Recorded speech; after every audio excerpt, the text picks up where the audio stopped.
ಎಲ್ರಿಗೂ ನಮಸ್ಕಾರ ಸ್ನೇಹಿತರೆ, ಹೇಗಿದ್ದೀರಾ? ಚೆನ್ನಾಗಿದ್ದೀರಾ ಅಂತ ಭಾವಿಸ್ತಾ ಇವತ್ತೊಂದೊಳ್ಳೆ ದೇವಸ್ಥಾನಕ್ಕೆ ನಿಮ್ಮನ್ನು ಕರೆದುಕೊಂಡು ಹೋಗ್ತಾ ಇದ್ದೀನಿ. ಕಳೆದ ಬಾರಿ ಒಂದು ಕೇರಳದಲ್ಲಿ 2 ದೇವಸ್ಥಾನಗಳನ್ನು ನಿಮಗೆ ನೋಡಿಸಿದ್ದೆ.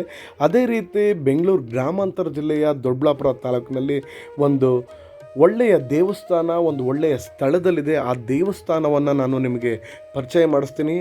ಇದೊಂದು ಶಕ್ತಿಯುತ ದೇವಸ್ಥಾನ ಆಗಿದೆ. ನಿಮಗೆ ಬೆಂಗಳೂರಿಂದ ಸರಿಸುಮಾರು ಒಂದು 55 ಕಿಲೋಮೀಟ್ರು ಪ್ರಯಾಣ ಸಾಗ್ಬೋದು. ನಿಮಗೆ ನೋಡಿಸ್ತಾ ಇದ್ದೀನಿ ಯಲಹಂಕದಿಂದ ಟೂವರ್ಡ್ಸ್ NH 207ಗೆ.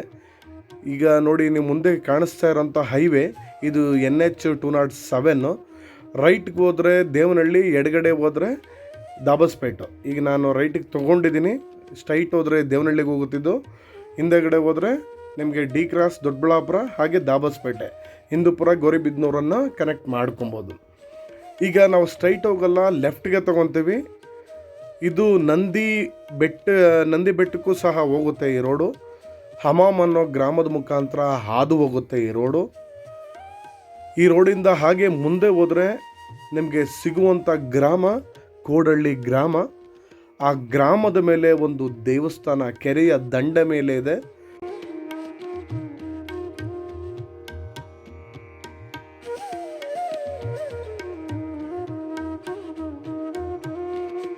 ಕೋಡಹಳ್ಳಿ ಗ್ರಾಮ ಮುಗಿದ ನಂತರ ಎಡಗಡೆ ಇಲ್ಲಿ ಆರ್ಚ್ ಕಾಣಿಸ್ತಾ ಇದೆಯಲ್ಲ, ಈ ಆರ್ಚಿಂದ ಒಳಗಡೆ ಹೋಗಬೇಕು. ಇದೇ ಆ್ಯಕ್ಚುಲಿ ದೇವಸ್ಥಾನದ ಎಂಟ್ರೆನ್ಸು. ಏನು ಕೋಡಹಳ್ಳಿ ಕೊನಗಟ್ಟ ಕೆರೆ ಇದೆ, ಆ ಕೆರೆಯ ದಂಡೆ ಮೇಲೆ ಸಪ್ತ ಮಾತೃಕೆಯರ ದೇವಸ್ಥಾನ ಇದೆ. ತುಂಬ ಹಳೆಯದಾದ ದೇವಸ್ಥಾನ, ಪುರಾತನ ದೇವಸ್ಥಾನ. ಇದು ಒಂದು ಒಳ್ಳೆಯ ಜಾಗದಲ್ಲಿ ಈ ದೇವಸ್ಥಾನ ನೆಲೆಗೊಂಡಿರೋದು ಇಲ್ಲಿ ತುಂಬ ಅದ್ಭುತ ಅನಿಸುತ್ತೆ. ಸಪ್ತ ಮಾತೃಕೆಯರ ದೇವತೆಗಳ ಪೈಕಿ ಪ್ರಮುಖವಾದ ದೇವರು ಇಲ್ಲಿ ಮಾರ್ಗದಾಂಬ ದೇವಿ ಎಂಬುದು. ಇಲ್ಲಿ ಸ್ಥಳೀಯರು ಆಗಿನ ಕಾಲದಿಂದಲೂ ಮಾರ್ಗದಾಂಬ ದೇವಿಯ ದೇವಸ್ಥಾನ ಅಂತ ಕರೀತಾರೆ. ಇಲ್ಲಿ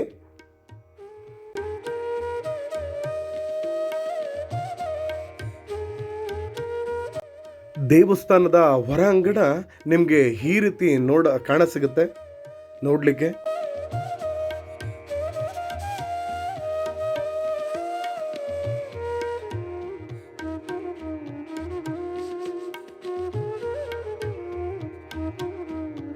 ಇಲ್ಲಿ ಆಗಾಗ ಮದುವೆ ಕಾರ್ಯಕ್ರಮಗಳು ನಡೀತಿರ್ತವೆ. ಅದಕ್ಕೋಸ್ಕರ ಮುಂಚೆ ಈ ಸಮುದಾಯ ಭವನ ಇಲ್ಲಿ ನಿರ್ಮಾಣ ಮಾಡಿರಲಿಲ್ಲ. ಇದು ರಿನೋವೇಷನ್ ಮಾಡಿದಂಥ ಸಂದರ್ಭದಲ್ಲಿ ಪಕ್ಕದಲ್ಲಿ ಸಮುದಾಯ ಭವನವನ್ನು ನಿರ್ಮಾಣ ಮಾಡಿದ್ದಾರೆ. ಮದುವೆ ಕಾರ್ಯಕ್ರಮಗಳನ್ನು ಮಾಡಲಿಕ್ಕೆ ಯೋಗ್ಯವಾದ ಅನುಕೂಲವನ್ನು ಈಗ ದೇವಸ್ಥಾನದ ಟ್ರಸ್ಟ್ನವರು ತುಂಬ ಅಚ್ಚುಕಟ್ಟಾಗಿ ಮಾಡಿದ್ದಾರೆ. ಒಂಥರ ಸಿಂಪಲ್ಲಾಗಿ ಮದುವೆ ಆಗೋವಂಥವ್ರಿಗೆ ಒಂದು ಅದ್ಭುತ ಜಾಗ ಅಂತ ಹೇಳಿದ್ರೆ ತಪ್ಪಾಗೋಲ್ಲ.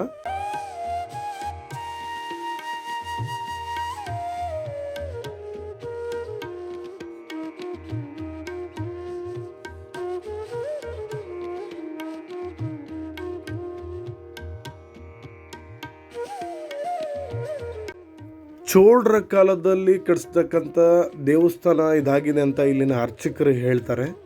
ಅಂದರೆ ತುಂಬ ಪುರಾತನ ದೇವಾಲಯ ಇದು. ಎಲ್ಲ ಶಿಥಿಲ ಆಗಿತ್ತು. ಇದನ್ನು ರಿನೋವೇಷನ್ ಮಾಡಿದಾಗ ಈ ರೀತಿ ಹೊಸ ಟಚನ್ನು ಕೊಟ್ಟಿದ್ದಾರೆ.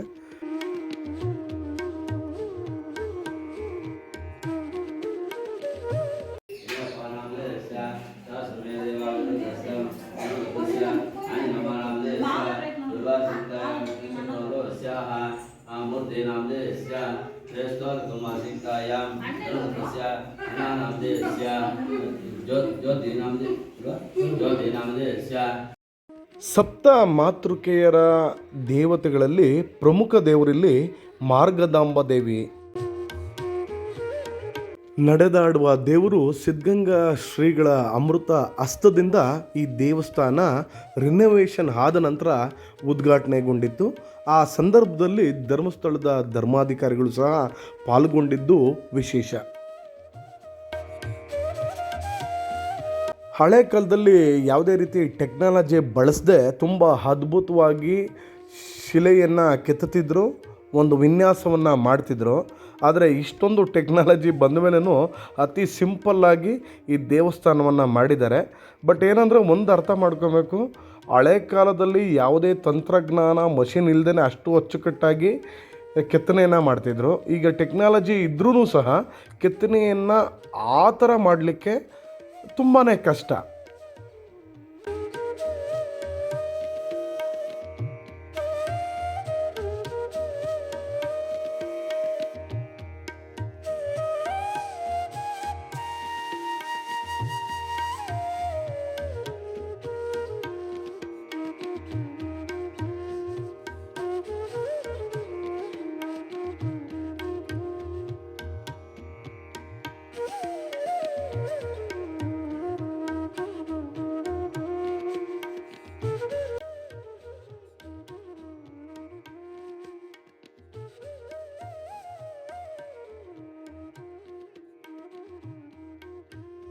ಮನಸ್ಸಿಗೆ ಎಲ್ಲೋ ಒಂದು ಕಡೆ ನೆಮ್ಮದಿಯನ್ನು ನೀಡುವಂಥ ಜಾಗದಲ್ಲಿ ಈ ಸಪ್ತಮಾತೃಕೆಯರ ದೇವಸ್ಥಾನ ಇರುವಂಥದ್ದು ವಿಶೇಷ.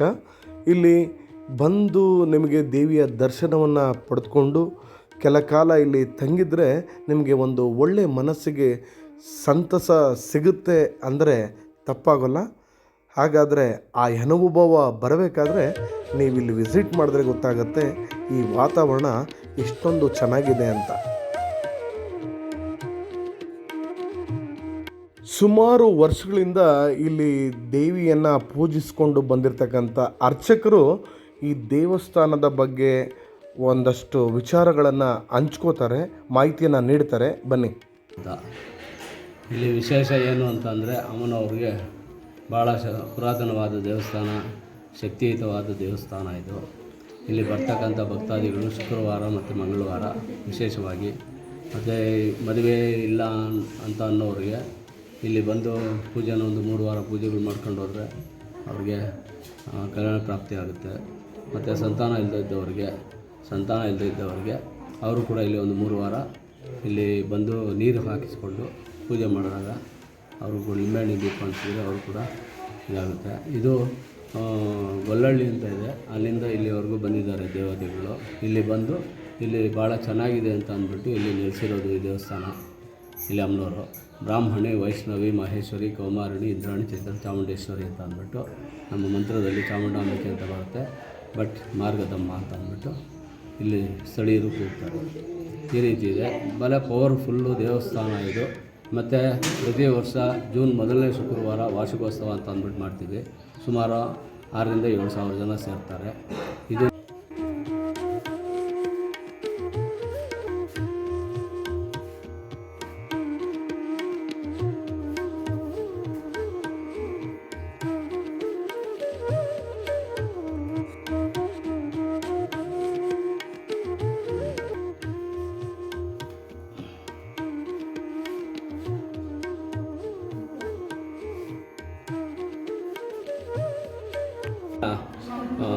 ಧರ್ಮಸ್ಥಳದ ಡಾಕ್ಟರ್ ವೀರೇಂದ್ರ ಹೆಗ್ಡೆ ಅವರು ಬಂದು ಉದ್ಘಾಟನೆ ಮಾಡಿದರು. ಮತ್ತು ಅವರ ಜೊತೆಯಲ್ಲೇ ನಡೆದಾಡುವ ದೇವರು ಎನ್ನುವಂತಹ ಶ್ರೀ ಸಿದ್ಧಗಂಗಾ ಶಿವಕುಮಾರ ಸ್ವಾಮಿಗಳವರು ಅವರು ಸಹ ಬಂದು ದೇವಾಲಯವನ್ನು ಉದ್ಘಾಟನೆ ಮಾಡಿ ವಿಜೃಂಭಣೆಯಿಂದ ಪೂಜೆ ನೆರವೇರಿಸಿದ್ದಾರೆ.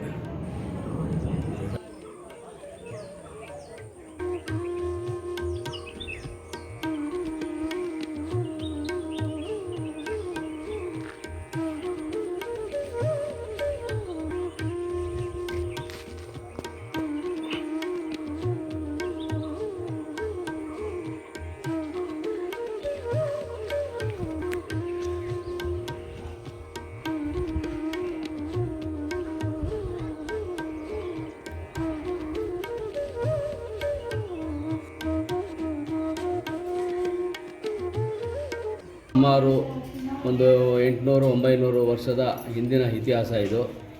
ಇದು ಬಂದು ನಾನು ದೇವಸ್ಥಾನದಲ್ಲಿ ಅರ್ಚಕ ವೃತ್ತಿಯಾಗಿ 80ರಿಂದ ನಾನಿಲ್ಲಿ ಸೇವೆ ಸಲ್ಲಿಸ್ಕೊಂಡು ಬಂದಿದ್ದೀನಿ. ಈ ದೇವಾಲಯದಲ್ಲಿ ಭಾಳ ಹಳೆಯ ಪುರಾತನವಾದ ದೇವಸ್ಥಾನ, ಚೋಳರ ಕಾಲದ ದೇವಸ್ಥಾನ ಇದು. ಚೋಳರ ಕಾಲದಲ್ಲಿ ಕಟ್ಟಿಸ್ತಕ್ಕಂಥ ದೇವಸ್ಥಾನ ಇದು. ಮುಂದೆ ಭಾಳ ಚೆನ್ನಾಗಿ ವಿಜೃಂಭಣೆಯಿಂದ ನಡೀತದೆ. ಬರ್ತಕ್ಕಂಥ ಭಕ್ತಾದಿಗಳು ನಂಬಿಕೆಯಿಂದ ಬಂದರೆ ಅಮ್ಮನವರು ಅವರ ಆಶೀರ್ವಾದ ಸದಾ ಇರುತ್ತೆ ಅವರಿಗೆ.